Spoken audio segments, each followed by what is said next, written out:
When I look at the general market backdrop, I think it's quite positive for the technology sector. On one hand, in the US, we have monetary stimulus in the form of interest rates coming down.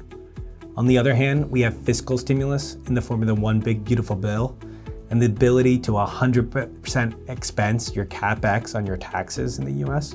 This, coupled with the high ROI that we're seeing on the AI infrastructure spend and the general competitive intensity increasing amongst the US technology hyperscalers, I think is resulting in a sustainable general infrastructure boom for AI.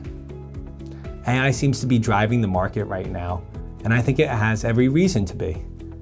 It has the potential to be the biggest productivity enhancer for the global economy since electricity. Now, the thing about productivity enhancing technologies is that they historically come with speculative bubbles. And our job is to navigate those speculative bubbles responsibly for our clients by following our investment framework.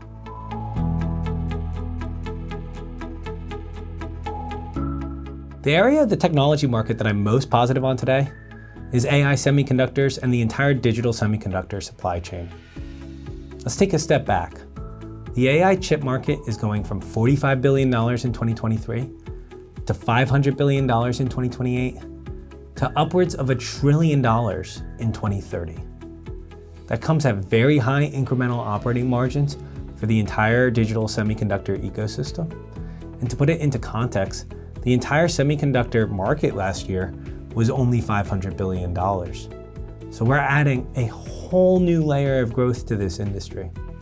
Going forward, the big question for everybody is, are we going to see continued high ROI on this general infrastructure spend? And so far, I think the answer is a resounding yes. Whether it's an acceleration of the core businesses of the most profitable companies in history, or the rise of startups using AI to scale at faster rates than ever before, I think this AI infrastructure spend is coming with very high revenue numbers associated with it, which makes it more sustainable over the long term.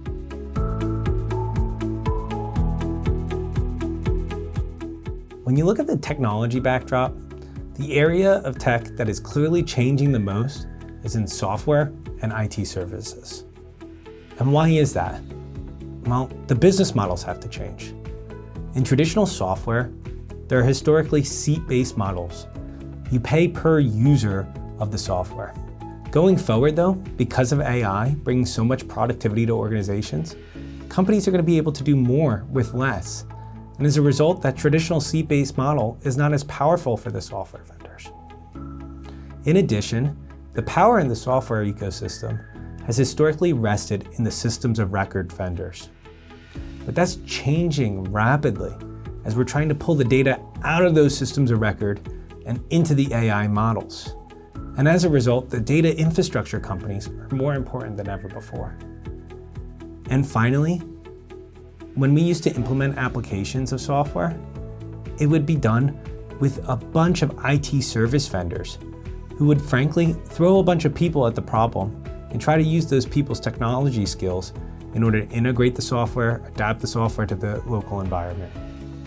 Going forward, a lot of that can be done with AI because of all the generated coding that we can do.